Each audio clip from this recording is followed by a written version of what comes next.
আসসালামু আলাইকুম। কেমন আছেন আপনারা সবাই? আশা করছি সবাই অনেক বেশি ভালো আছেন। সবাইকে আবারও একবার আমন্ত্রণ করছি সাদামাটা রান্নাঘর অ্যান্ড ব্লগসের আরেকটি ভিডিও দেখার জন্য। আজকে আমি আপনাদের মাঝে শেয়ার করছি আটা থাকলে মাত্র 10 মিনিটে তৈরি হয়ে যাবে ভীষণ হেলদি টেস্টি স্কুল অফিসের 3টি টিফিন রেসিপি বা নাস্তা রেসিপি। তো চলেন দেখি তৈরির পুরো প্রস্তুত প্রণালী আপনাদের মাঝে শেয়ার করি। এখানে আমি একটা বোল নিয়েছি। বোলের মধ্যে চায়ের কাপে মেপে 1 কাপ মতো আটা দিয়েছি, স্বাদ মতো লবণ, 1 চামচ মতো তেল। তেলটা আটার সঙ্গে ঘষে ঘষে ময়াম দিয়ে নিচ্ছি। প্রথমে শেয়ার করছি আটা আর আলু দিয়ে তৈরি ভীষণ হেলদি টেস্টি নাস্তা রেসিপি। ময়াম দেওয়া হয়ে গেলে অল্প অল্প করে পানি দিয়ে ডো তৈরি করে নিব।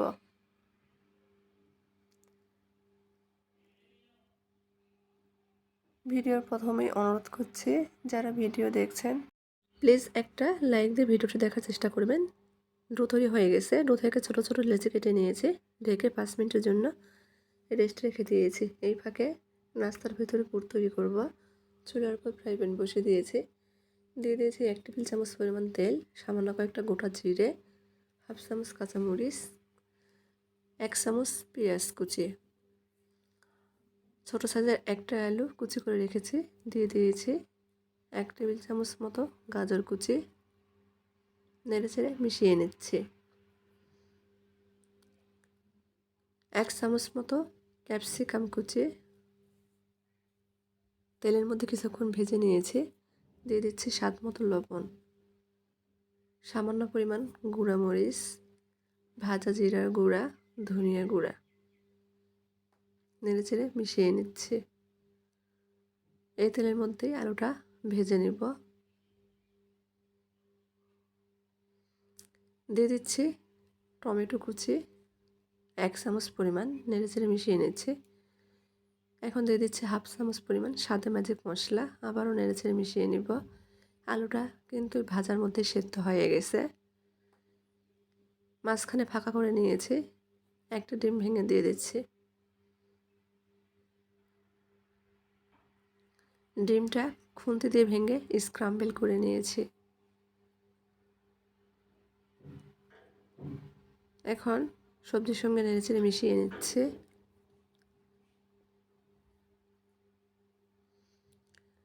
পুর প্রায় তৈরি হয়ে গেছে। বেশ কিছুটা ধনিয়া পাতা কুচি ছড়িয়ে দিয়ে নেড়েচেড়ে মিশিয়ে নিচ্ছে। চুলাটা বন্ধ করে দেব, উঠিয়ে হালকা ঠান্ডা করে নেব। এইদিকে লেচিগুলো কিন্তু আগের থেকে অনেকটাই নরম হয়ে গেছে। পিড়ি নিয়েছি, সামান্য পরিমাণ আটা ছড়িয়ে দিব। একটা লেচি নিয়ে নিচ্ছে, বেলে নেব। একটু মোটা রেখেই বেলে নিয়েছি। মাঝখানে তৈরি করে রাখা ডিম সবজির পুর দিয়ে দিয়েছি। তারপরে এক পাশ থেকে এরম করে উঠিয়ে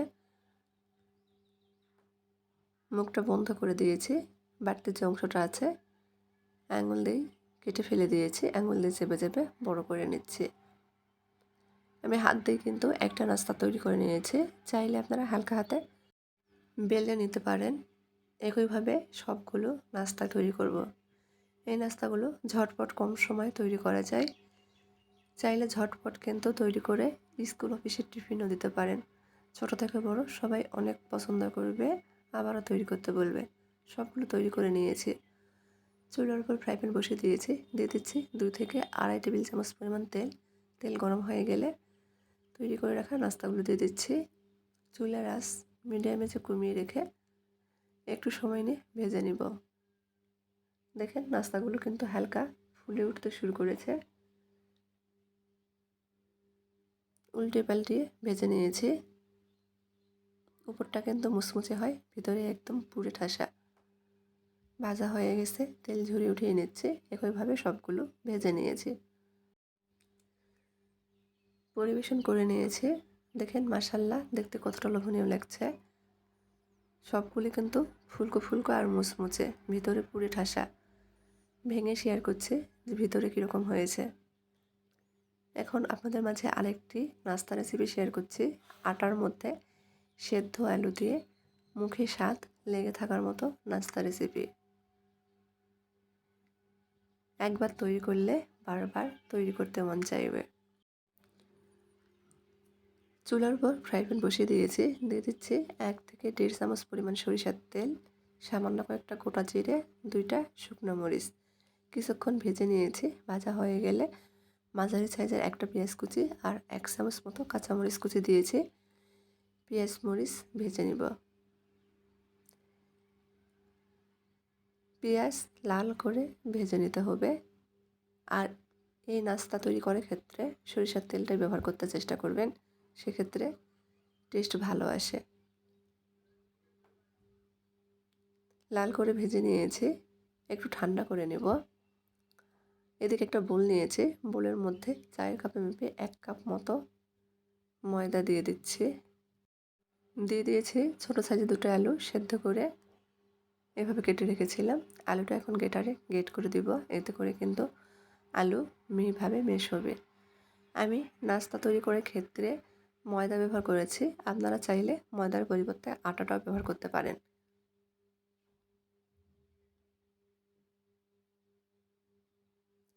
গ্রেট করে নেওয়া হয়েছে। এখন এর মধ্যে যে পেঁয়াজ মরিচ ভেজে রেখেছিলাম দিয়ে দিচ্ছে। শুকনো মরিচটা হাত দিয়ে একটু ভেঙে দিচ্ছি।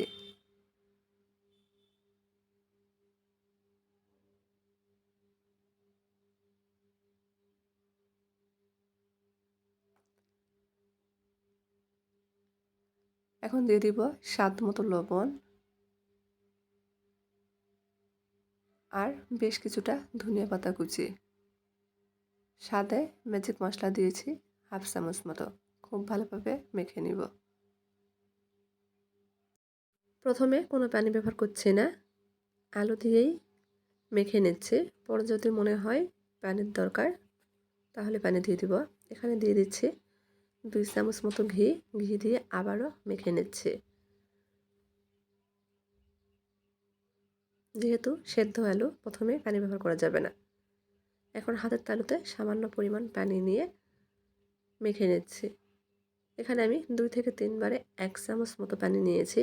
খুব বেশি পানির কিন্তু প্রয়োজন নেই। ডো তৈরি করে নিয়েছি। ডো থেকে ছোট ছোট করে লেচি কেটে নেব। 5টা লেচি কেটে নিয়েছি, রেস্টে রাখার প্রয়োজন নেই। পিড়ে নিয়েছি, সামান্য পরিমাণ আটা ছড়িয়ে দিব। একটা লেচি নিয়ে নিয়েছি, বেলে নিচ্ছি। নর্মালি আমরা যেরকম করে রুটি তৈরি করি ঠিক সেভাবে বেলে নিয়েছি। এভাবেই সবগুলো বেলে নিয়েছি। চুলার উপর ফ্রাই প্যান বসিয়ে দিয়েছি। ফ্রাই প্যান হাই হিটে ধোয়া ওঠা গরম করে নিয়েছি। চুলার আঁচ এখন মিডিয়াম আঁচে কমিয়ে রেখে একটা পরোটা দিয়ে দিয়েছি। এক পাশ হালকা ভাজা হয়ে গেলে উল্টিয়ে দিব, অপর পাশও হালকা ভেজে নেব। এখন আমি সামান্য পরিমাণ ঘি দিয়ে ভেজে নেব।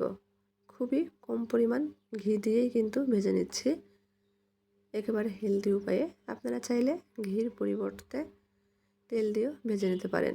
যেহেতু আমি তেল ছাড়া তৈরি করছি, মানে হেলদি উপায়ে, এখানে ঘিটাই ব্যবহার করেছি। একটু সময় নিয়ে উল্টে পাল্টে মুচমুচে করে ভেজে নিয়েছি। একইভাবে সবগুলো ভেজে নেব। আমরা মাখা বেলার ঝামেলা ছাড়াই ঝটপট কিন্তু 10 মিনিটেই আলু পরোটা তৈরি করেছি। এভাবে আলু পরোটা তৈরি করে দেখতে পারেন, আবারও কিন্তু তৈরি করে খেতে মন চাইবে। আলু পরোটা থেকে কোনো অংশে কিন্তু কম নয়, বরঞ্চ এর টেস্ট আরও বেশি। ছিঁড়ে দেখাচ্ছি যে কতটা সুন্দর হয়েছে। এখন আপনাদের মাঝে আটা আর চিনি দিয়ে তৈরি আরেকটি হেলদি টেস্টি নাস্তা রেসিপি শেয়ার করছি। এখানে 1 কাপ আটা নিয়েছি, সামান্য পরিমাণ লবণ, ছোট চামচ দিয়ে 3 থেকে 4 চামচ পরিমাণ ঘি দিচ্ছি। ঘিটা আটার সঙ্গে ঘষে ঘষে ময়াম দিয়ে নিচ্ছি। ময়ামটা একটু সময় নিয়ে দিতে হবে। ময়াম যত সুন্দর হবে এই নাস্তাগুলো ততটাই খাস্তে হবে। ঝটপট শুকনা মিষ্টি খেতে মন চাইলে আপনারা ঘরে থাকা আটা আর চিনি দিয়ে কিন্তু 10 মিনিটে তৈরি করে নিতে পারেন। একবার খেয়ে দেখুন, বারবার খেতে মন চাইবে।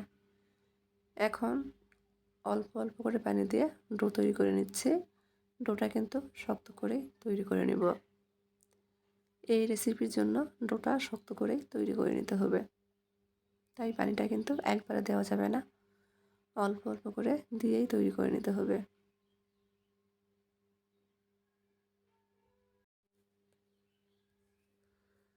2 থেকে 3 মিনিট মতো মথে ডো তৈরি করে নিয়েছি। শক্ত করে কিন্তু ডো তৈরি করে নিয়েছি, দেখেন। ঢেকে রেস্টে রেখে দেব 5 মিনিটের জন্য। এই ফাঁকে ডোটা কিন্তু সেট হয়ে যাবে। চুলার উপর কড়াই বসিয়ে দিয়েছি। দিয়ে দিচ্ছি চায়ের কাপে মেপে 1 কাপ মতো চিনি, সম পরিমাণ পানি, একটা এলাচ। অনবরত নেড়ে চেড়ে অপেক্ষা করছি চিনিটা গলে যাওয়া পর্যন্ত। চিনিটা গলে গিয়েছে, বলক চলে এসেছে। এখন চিনিটা আমি বেশ কিছুক্ষণ সময় নিয়ে ফুটিয়ে নেব। চিনির শিরাটা যখন আঠালো হয়ে আসবে তখন চুলাটা বন্ধ করে দেব। শিরাটা আঠালো হয়ে আসছে, চুলাটা বন্ধ করে ঢেকে সাইডে রেখে দিচ্ছি।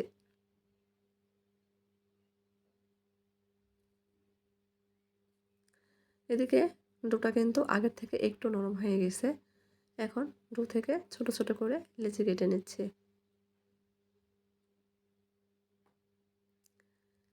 পিড়ে নিয়েছি, তেল, আটা, ময়দা ছাড়াই কিন্তু বেলে নিচ্ছি। যেহেতু ডোটা শক্ত করে তৈরি করে নিয়েছি, বেলার জন্য এগুলোর কিছুরই দরকার নেই। তবে বেলে পাতলা করছি না, ছোট ছোট করেই বেলে নিচ্ছে। মাঝখানে কাঁটা চামচ দিয়ে এভাবে দাগ টেনে দিচ্ছি। অবশ্যই কিন্তু কাঁটা চামচ দিয়ে এরকম ছিদ্র ছিদ্র করে দিতে হবে, তা না হলে রেসিপিগুলো যখন তৈরি করব তখন কিন্তু ফুলে উঠবে, সেক্ষেত্রে ভালো হবে না। একইভাবে সবগুলো তৈরি করে নিয়েছি। চুলার উপর ফ্রাই প্যান বসিয়ে দিয়েছি, দিয়ে দিয়েছি পরিমাণ মতো তেল। আমি একেবারে সবগুলো নাস্তা দিয়ে দিচ্ছি। চুলার আঁচ লোহিত করে রেখে কিন্তু ভেজে নিতে হবে মুচমুচে করে। অবশ্যই একটু সময় নিয়ে ভেজে নিতে হবে।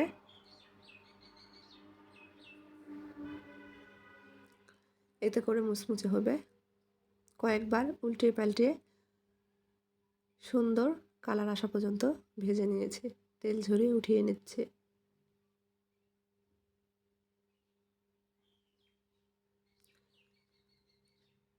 একটু ঠান্ডা করে নিতে হবে। এদিকে যে শিরাটা তৈরি করেছিলাম ঠান্ডা হয়ে গেছে, আবারও চুলার উপর বসিয়ে দিয়েছি। বলক এসে গেলে তৈরি করে রাখা শুকনো মিষ্টিগুলো দিয়ে দিচ্ছি। মিষ্টিগুলো অবশ্যই ঠান্ডা করে তারপর শিরার মধ্যে দিতে হবে। অনবরত নেড়ে চেড়ে রান্না করে নিচ্ছি। একটু পর দেখা যাবে চিনিগুলো দানা পেকে মিষ্টির সঙ্গে লেগে যাচ্ছে। চুলাটা বন্ধ করে দিয়েছি। ঠান্ডা হলে পরিবেশন করে দেখিয়ে দিচ্ছি। দেখেন মাশাআল্লাহ, দেখতে কতটা লোভনীয় লাগছে, খেতেও কিন্তু ভীষণ মজার। ঝটপট তৈরি করে দিতে পারেন। তো আমার আজকের এই রেসিপিগুলো ভালো লাগলে প্লিজ সবাই চ্যানেলটি সাবস্ক্রাইব করবেন, লাইক কমেন্ট শেয়ার করে নিয়মিত চ্যানেলের পাশে থাকবেন। ভেঙে দেখাচ্ছি। তো আজকের মতো এই পর্যন্তই। সবাই ভালো থাকবেন। আল্লাহ হাফিজ।